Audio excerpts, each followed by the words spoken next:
Hey everyone, Potato here bringing you another episode of Game Review Time with Potato about games and stuff. I just recently endured a game on the PC called Arcania Gothic 4.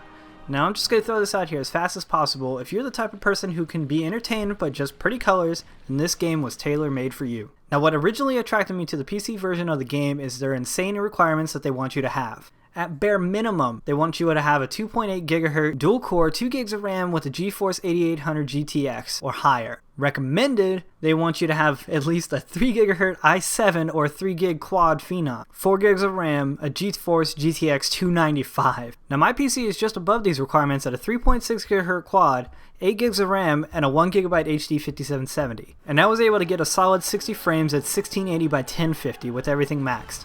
Enough of this pissing contest though, let's get back to the game. I hear the controls are better on the 360, but I highly doubt that that's enough to salvage this game back to something that is playable. The game holds together just about as well as Nicole Richie holds in food. It can just barely be passable as a loot collecting exploration vehicle. Enough talking shit though, let's look at the facts. The voice acting ranks one of the worst I've ever experienced in any video game. Don't believe me? Here's just a preview. Murderer!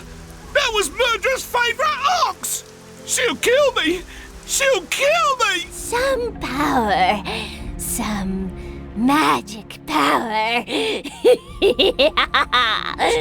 try to charge across these in close formation. Oh boy. Now that's something that I could forgive if these characters even had the slightest bit of plot behind their words. Aside from the main protagonist's sarcastic quips, every other character was forgotten as easily as this dude forgot his hair.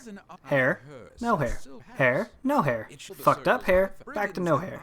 Among all these problems, there is zero recourse for stealing, or perhaps these people have also given up on trying to do anything in this world. The first thing I did when I started playing Arcania was beat every animal I found. Now this isn't because I have a grudge on animals, but if you give me a stick that I can beat things with, hell, I'm gonna beat things with it. After speaking to my apparent future father-in-law, I was sent off to do the typical, if you want to marry my daughter, go here, kill these things, collect that stuff, and prove you can solve problems with your fist. If anything, it was far too soon before this game just starts doing every damn RPG cliche and plot point in the book. There are a few RPG basics that they forgot to add in here. Even if some were just a few easy tweaks, they decided that they were fine without them.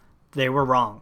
I would have enjoyed it if they added in some way of comparing what you had in your inventory to what you were already wearing. A quick way to see which item is better. The game is also extremely easy, even on their hard mode. I even considered trying out their Gothic skill level just to squeeze in one more laugh. So skilled gamers are left with almost zero challenging battles here. The entire progression system is a complete joke. 8 skill tracks to choose from, and your 3 attack methods all relatively do the same thing, so you don't really feel like you're getting stronger. A single track for range combat sucks beyond belief. It only gives passive bonuses once you've maxed it, which unlocks extra headshot damage. Too little too late in my opinion. Okay, I'm exhausted to talk about all that bad shit. Let's get to why this game requires such a powerhouse to even bear this game. Outside of everything that deals with characters talking and battles, the game is one of the most visually striking games I've ever played. I'm a sucker for sunbeams, I'll tell you that much. The dynamic shadow system is pretty amazing. Watching the sun rise is one of the better moments I've experienced with the game.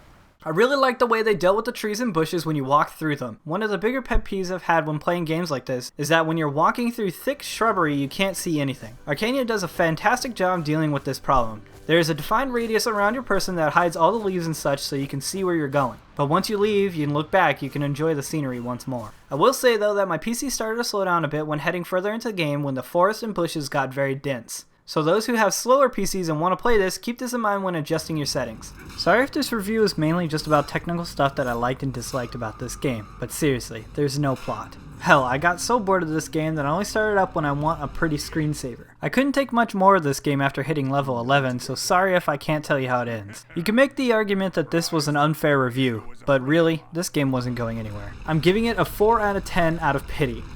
The game's graphics are really the only thing helping them here. I just wish there was more plot, better fighting mechanics, less character glitches, and better voice acting. But hell, I may be asking for too much. Hope you all enjoyed the review because I sure as fuck didn't enjoy playing this game. Leave any comments or questions down below or games that you'd like to see me review, and I'll see you for the next Game Review Time with Potato about games and stuff.